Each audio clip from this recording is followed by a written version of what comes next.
Good morning. Today is April the 9th. It's Thursday, and this is the video for Math 5. We are on lesson 122. And if you will go ahead and get out your worksheet, try not to work ahead, but follow along as I'm talking through it. In the red box, it gives us some different ways or different forms to write numbers. So let's look at standard form. Standard form is when we use a decimal. So we might just say the number 4 would be a standard form. And if we have a decimal, we might say 4.23. So both of these are ways to write standard form. Okay? The next form is fraction form. Of course, this one, we don't need a fraction because it's a whole number, but this one, fraction form, would be 4 is the whole number and 23 over what's its place value? 100. So 44 and 23 hundredths.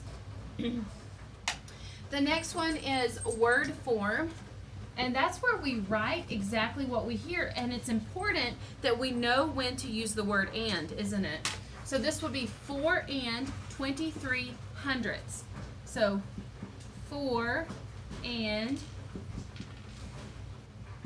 23 hundredths. And we just need to write out exactly what we hear. The TH, remember, shows that it's a decimal and part of a fraction. And then the next one is expanded form. Now, some of you have struggled with this one in the past.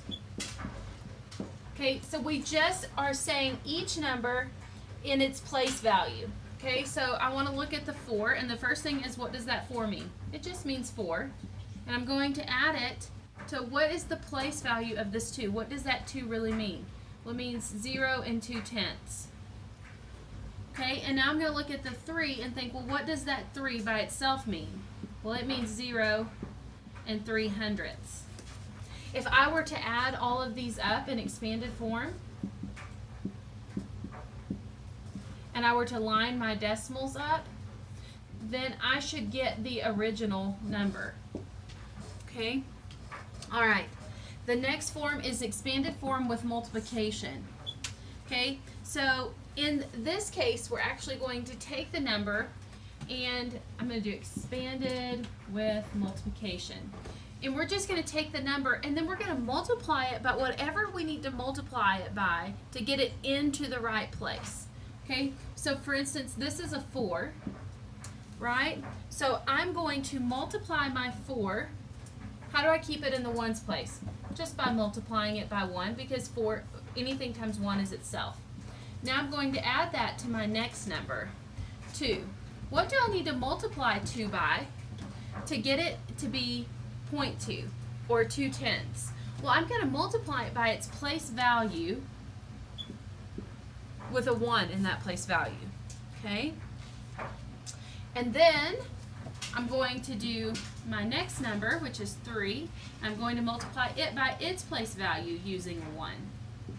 Okay? Now, some rules.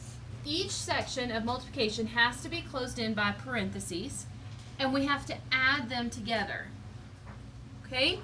So that's expanded form with multiplication. You can look through that pink box for the examples, and that will help you. And then you're going to do the exact same thing in the green box below to fill that out. Now let's move down to the purple box. It says estimate and multiply.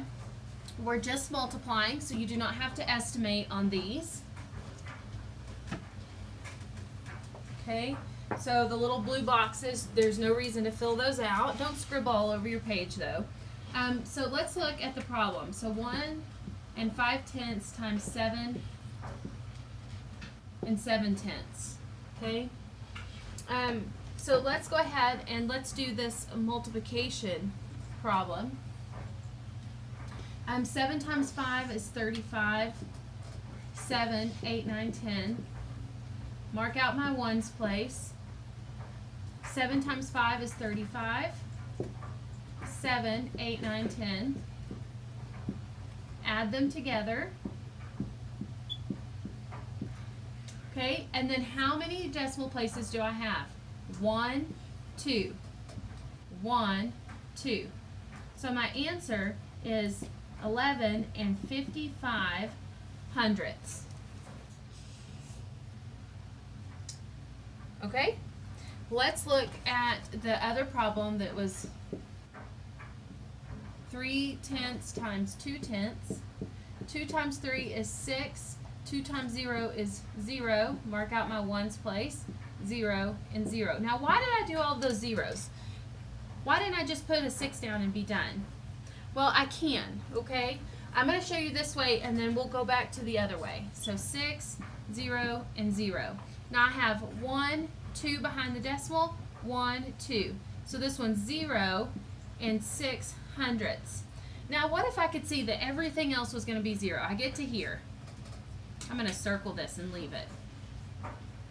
Okay, if I get to here and I say 2 times 3 is 6, and I can tell everything else is going to be a 0.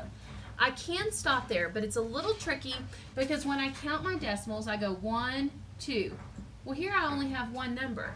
So now what do? I can't move those two places. Well, I can, but I have to annex a 0.